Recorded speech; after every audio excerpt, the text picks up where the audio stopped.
नमस्कार. आज आपण पाहणार आहोत गव्हाच्या शेवयांची रेसिपी.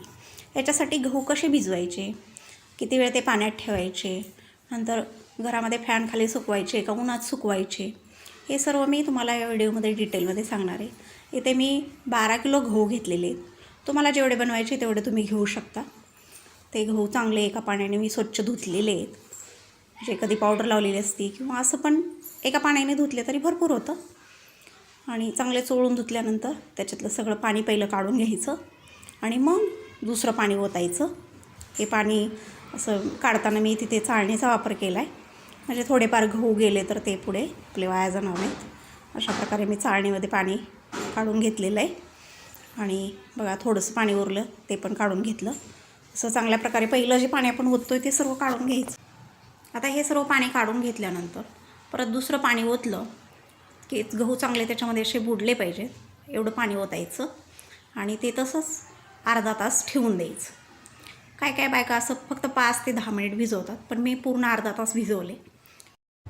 अर्ध्या तासानंतर आपण भांड्याच्या जाळीवरती कपडा टाकून मग त्याच्यामध्ये गहू काढून घ्यायचे. म्हणजे भांडे सुकवण्यासाठी आपण जी जाळी वापरतो त्याच्यावरती एक सुती कपडा टाकून मग त्याच्यामध्ये गहू काढायचे. म्हणजे जे पाणी असतं थोडंफार गेलेलं त्याच्यामध्ये ते खाली निथळून निघतं.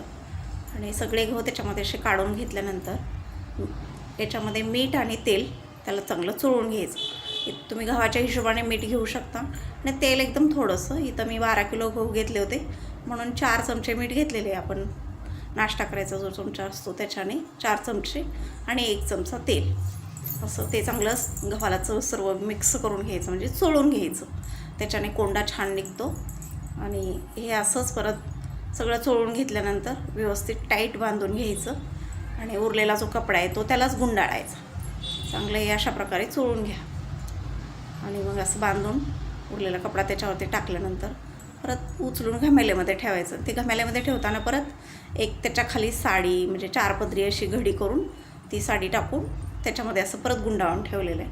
हे असंच रात्रभर ठेवलं आणि मग सकाळी उठल्यानंतर लगेचच ते सोडल्यानंतर परत मी फॅन खाली चांगलं व्यवस्थित पसरून दिले. हे सकाळी असे व्यवस्थित फॅन खाली पातळ असे एका साडीवरती पसरून दिलेले आहेत. घरामध्येच पसरले, उन्हामध्ये पण सुकवले तरी चालतं, पण उन्हामध्ये म्हटलं तर मग ते 15-1 मिनटात होऊन जातं लगेचच सुकून. जास्त सुकवायचे नसतात म्हणजे कोंडा चांगला निघतो. हे पहा. आणि हे मशीनवरती करून आणल्या शेवया. हे 12 किलोच्या बनवल्यात मी. त्याच्यामध्ये 3 किलो कोंडा निघाला आणि 9 किलोच्या झाल्या होत्या या शेवया बरोबर. आणि ते लगेच मग करून आणल्यानंतर अशा उन्हामध्ये चांगल्या व्यवस्थित पसरून द्यायच्या. फॅन खाली पण सुकवायच्या म्हटलं तर ते 2 ते 3 दिवस अशा व्यवस्थित अशा, म्हणजे उन्हामध्ये आपण जसं पसरवतो तशाच व्यवस्थित पसरून मग त्या सुकवायच्या.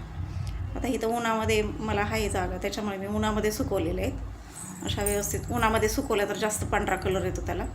आणि घरामध्ये फॅन खाली थोडासा तांबूस कलर दिसतो, कारण त्याला सुकायला वेळ लागतो. करून आणल्यानंतर जेवढ्या लवकर त्या सुकतील तेवढा त्याचा कलर छान येतो, पांढरा शुभ्र. खायला खूप चवदार लागतात. ह्या दुधाबरोबर पण खातात आणि तुम्ही तिखट शेवया बनवून पण खाऊ शकता. तिखट शेवया पण खूप चवीला छान लागतात. माझ्याकडे जास्त करून तिखटच बनवल्या जातात, म्हणजे शेवयाचा उपमा. हे पहा, ह्याच्यामध्ये सुद्धा तुम्ही अगदी सुटसुटीत, म्हणजे अशा चिकट नाहीत होत.